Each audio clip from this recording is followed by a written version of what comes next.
débloquer la situation par un but. Oui, il manque de débloquer la situation par un but. Il est vrai qu'on est face à une équipe très regroupée et on a vraiment du mal à se créer des occasions parce qu'ils sont beaucoup devant leur but. Alors il faut essayer de faire un maximum de passes, les faire bouger et arriver à les désorganiser pour pouvoir marquer. Merci Franck. Allez, la demi-heure de jeu. Et ça devient plus compliqué pour Sénamango. C'est la jeunesse, c'est la Coupe d'Europe. On est averti, il faut défendre avec un carton jaune. Jean-Luc, il y a tout ça. Oui, et puis les Moldaves qui sont lucides vont évidemment continuer à venir travailler du côté de Sénamango qui vient de prendre son carton. Ils ont senti qu'il y avait sans doute plus de possibilités de ce côté-là, du côté du jeune défenseur marseillais. Et il y a Stokita, l'entraîneur roumain du FC Sheriff, nous a dit on a travaillé surtout les coups de pied arrêtés. Attention parce que voilà un coup de pied arrêté sur la cage de Steve Mandanda.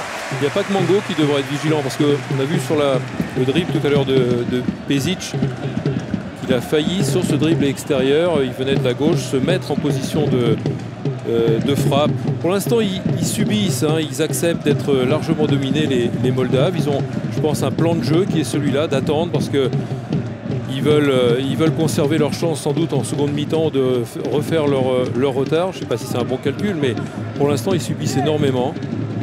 Long ballon pour Rémi. Déplacement toujours juste et qui fatigue la défense du FC Sheriff. Il aura, allez, on va dire 1 heure de jeu probablement ce soir. Loïc Rémi, attention. Toujours peur lorsqu'un joueur revient de blessure comme ça, sur une extension. En tous les cas, pour l'instant, pour les Moldaves, c'est un bon calcul parce qu'ils ne concèdent pas d'occasion. Il y a eu un ou deux petits départs marseillais, notamment celui de Rémi tout à l'heure, qui aurait pu être dangereux, mais ils ne concèdent pas d'occasion en jouant comme ça. Mais c'est pas très ambitieux pour se qualifier pour l'instant. Et le ballon crevé peut-être, ou dégonflé. A priori crevé non, dégonflé oui. Sur la touche de balle, Loïc Rémy a senti quelque chose d'étrange. Ouais, c'est sur le petit pont qui fait, ça a râpé un petit peu le dessous du pont et crevé le ballon. Alors écoutez, on l'a dans les mains. Oui. Il est crevé. Confirmation.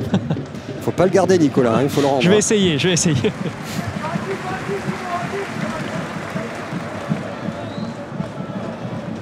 Nkoulou avec Rafidine Abdullah.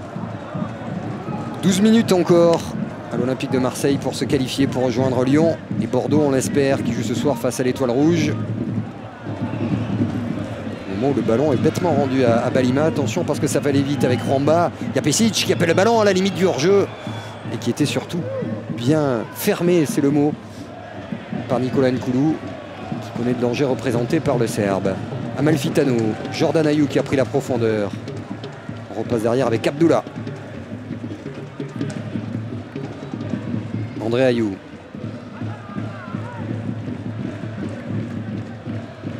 Chirou, André Ayou. Contrôle un peu long. Pesic, qui non seulement est un buteur, mais également harcèle parfaitement Pesic, qui est passé une fois, deux fois.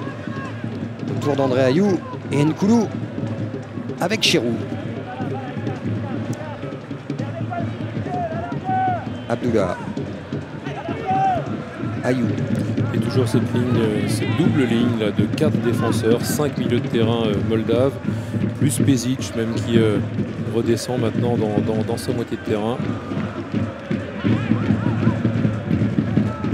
Cette double ligne pour l'instant est infranchissable parce que les Marseillais jouent sur un rythme qui est trop tranquille pour surprendre leur adversaire. Enfin, je pense aussi essayer individuellement parce que là c'est bien, ils font tourner, c'est de trouver la faille, mais comme cette équipe se joue bien et encore une fois il y a beaucoup de compacité chez elle, donc ils n'arrivent pas, même en la déplaçant, à trouver des failles. Donc il faudrait maintenant s'en remettre à un dribble ou deux pour essayer de trouver les décalages. Et Jordan Ayou peut le faire, André Ayou aussi, Amalfitano, mais enfin c'est là où Mathieu Valbuena au match aller par exemple avait créé beaucoup de dangers par son activité en dribblant, en perforant, en allant vers le but adverse. C'est vrai qu'Elibop a tourné pratiquement avec le même 11, 12 ou 13 depuis le début de la saison en termes bien sûr de match officiel. Et Rodfani était très clair d'ailleurs au soir du match face à Montpellier. Il y a un petit peu de fatigue qui commence à se sentir du côté de l'effectif olympien. Et comme il y aura une trêve après le match face à Rennes, il faut se qualifier ce soir quelle que soit la manière. Et puis qu'on confirmer ce bon début en championnat par une victoire face au Stade Rennais. Chérou qui va aller chercher Jordan Ayou qui a pris la profondeur. Oh, il avait fait l'arrière de son corps. Il y aura un très bon coup franc. Alors carton ou pas? Probablement oui, parce que c'est quand même une action prometteuse qui est annulée. On revoit tout ça. Samardzic, il fait une faute énorme, c'est-à-dire qu'il retient un ballon qui va dans l'axe. Il n'est pas sûr que son partenaire, l'arrière gauche, va arriver à temps pour le couvrir. C'est une faute qui méritait un carton pour moi.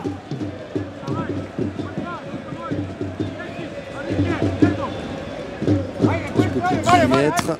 C'est une distance où il faut Jean-Luc Haribard, le coup franc parfait pour que ce ballon ait le temps de passer au-dessus du mur et de descendre. Donc deux solutions, soit enrouler, soit faire une Zlatan Ibrahimovic, frapper fort sur le but.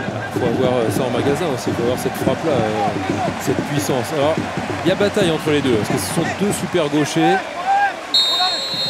Alors, André Ayou, Chérou, ce sera Ayou, c'est parti, c'est dans le mur.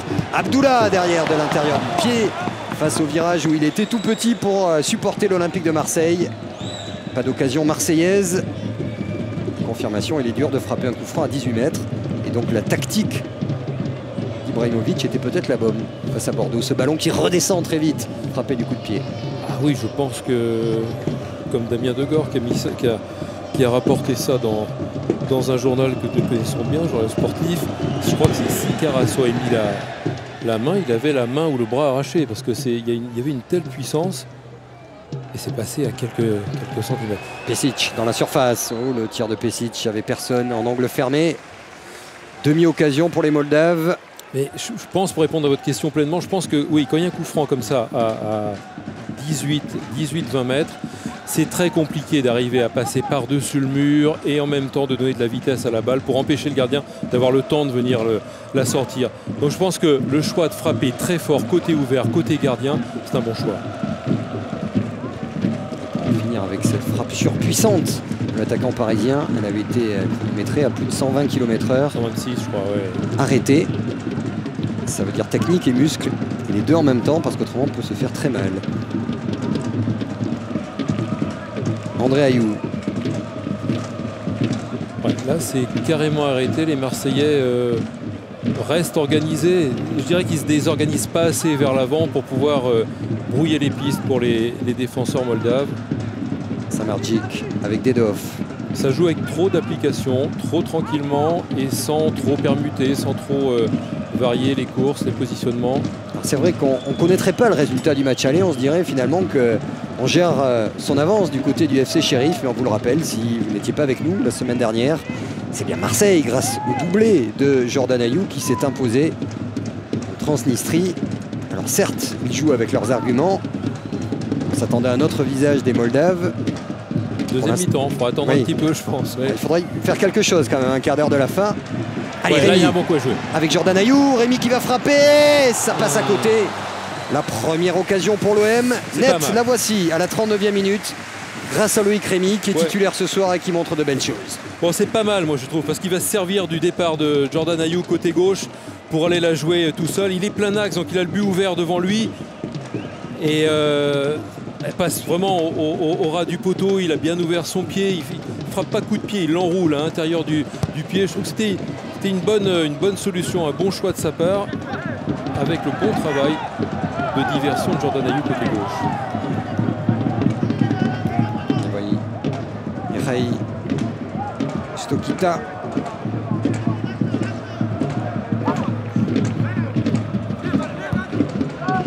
Bon, le plan A marche bien pour eux, hein. Défendre, rester bien organisé et pas concéder d'occasion, ça marche plutôt bien. C'est le plan B qui va être difficile d'être le plan B, on les sent. Ah oui, parce que avec le ballon tout à l'heure, on les a vus très embêtés pour organiser leur attaque, pour se déployer vers. On a l'impression que il n'y a que sur les contres où ils explosent très vite vers l'avant, où ils peuvent être dangereux et redoutables. Et on a l'impression qu'il n'y a que ça qui ça fait offensivement.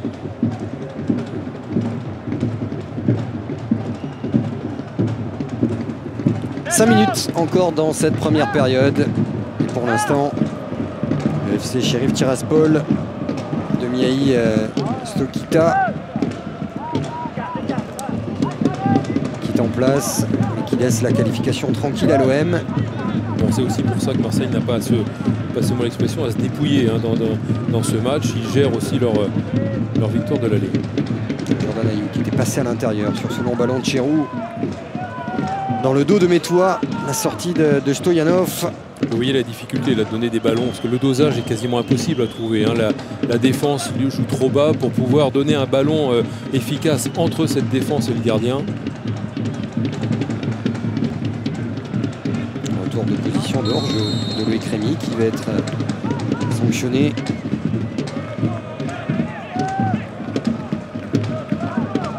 En tous les cas, pour lui, c'est parfait hein, comme contexte de match pour prendre du temps de jeu.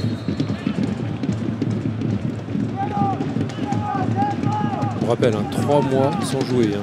Un peu plus de 3 mois sans jouer. Qui est attendu par tout Marseille, mais pas seulement, parce que même si André Villas-Boas a confirmé qu'il ne viendrait pas à Tottenham, les clubs anglais sont là. Jusqu'à demain. Oui, c'est ça. Et puis voilà. les confirmations du 29 août, il faut toujours faire attention. Le marché anglais, on le rappelle, se termine le 31 août à minuit. Ce sera le 4 septembre pour la France. Et ça va bouger. Ça a déjà bougé à Marseille.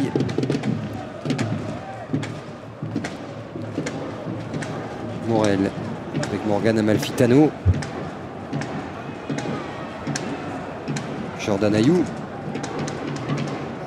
Ah, ça bouge pas trop quand même hein, autour du porteur du ballon marseillais. Donc jeu forcément latéral puisque toute l'équipe adverse attend Marseille dans ses 40 mètres. André pour Jordan Ayew. Cherou.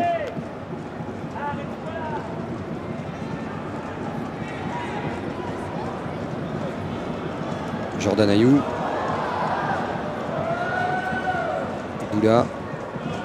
Pour Marseille et pour les téléspectateurs, il faudra un but pour voir un vrai match de foot avec des attaques. Autrement, ça va être très fermé.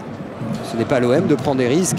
Pas l'impression que le FC Sheriff, dans ce fameux plan B, soit parti pour mettre le feu dans les 45 minutes à venir. Bah, on aimerait bien qu'ils pensent un petit peu à attaquer. Ça permettrait de libérer sûrement des zones de jeu pour les Marseillais. Bon, oui, le 1-2, ça n'a pas fonctionné parce que la remise d'Ayew était sur un pas. Et Dedhoff va prendre son couloir. Seul Dedhoff, même si les solutions arrivent tardivement. Allez, c'est peut-être sur les ballons de récupération qu'on peut exploser du côté de l'OM. Avec Jordan Ayew et le Vélodrome qui retrouve de la voie. Un demi-Vélodrome qui pousse derrière Jordan Ayew. Le centre de Jordan Ayew qui est contré. Ballon toujours pour l'OM avec Abdullah qui offre une solution au cœur du jeu. Amalfitano avec Jordan Ayew. Le centre d'Ayew dans la surface. Et ballon dégagé sur le côté et rendu à Senamango. Morgan Amalfitano. Ouais, mais c'est bien ce qu'a fait Jordan Ayew parce que c'était un ballon intercepté. Coucou Joey. Et il a profité justement du déséquilibre moldave. L'équipe n'était pas en place pour défendre, en place totalement. Donc pour accélérer, essayer d'en profiter. Donc c'est... Non, ça c'est trop imprécis malheureusement. Mais ce qui est trop... On parlait des côtés qui auraient une importance capitale pour pouvoir déstabiliser cette équipe moldave. Et là, il y a eu quoi? Un centre de Morel, un centre de Mango. C'est trop peu, effectivement. C'est trop peu de débordement. Long ballon pour Pešić. Pešić, attention, à 20 mètres, face à Kaboré Nkoulou. Le contact et le duel est gagné par les défenseurs marseillais. Mango, on a aperçu Joey Barton, c'est notre fil rouge de la soirée. Vous aurez des informations, les dernières en date, puisque ça évolue de minute en minute, avec Nicolas Tauriol, tout à l'heure à la mi-temps, après un format de Real Madrid-Barcelone que vous avez suivi hier sur les antennes du groupe Canal, dans ce très beau début d'été. Allez Morgan, restez concentré sur son match. Voilà peut-être l'écueil de ce joueur qui a un talent fou. Il a du caractère, il veut prouver. Et ne pas sortir de son match, surtout pas dans un match face au FC Sheriff Tiraspol.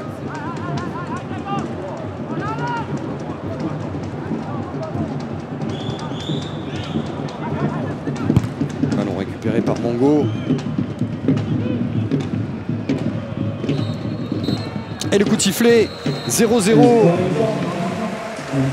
Avec une possession complètement marseillaise, 60% de possession de balle pour Loïc Rémy et ses partenaires. Marseille face à une défense très regroupée du FC Sheriff, qui n'a pour l'instant pas trouvé d'occasion et d'espace.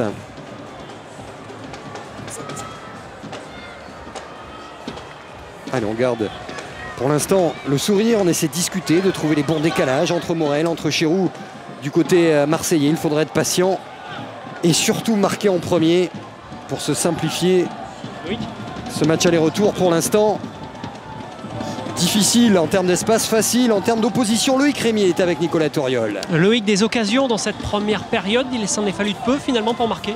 Ouais, c'est sûr que on les fait bien courir, on exploite bien la largeur et puis on n'arrive pas à concrétiser. On se procure pourtant des occasions, donc il va falloir se mettre ce but qui va nous mettre à l'abri, et on sait qu'ils sont dangereux aussi en compte, donc il faudra faire attention. Mais en tout cas, on a la main mise sur le jeu et puis il faut concrétiser par un but, mais dans les intentions on y est, et sur le plan technique aussi, je pense. Le bloc est dur à contourner.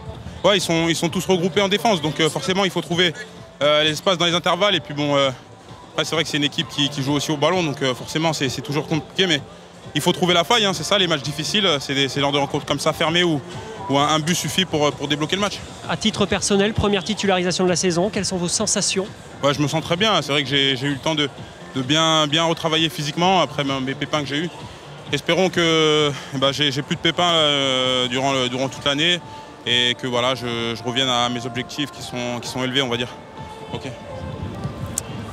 Voilà Vincent, 0-0, on ne s'est pas régalé au Stade Vélodrome ce soir, mais promis, on vous donne les derniers rebondissements du feuilleton de Joey Barton dans quelques minutes.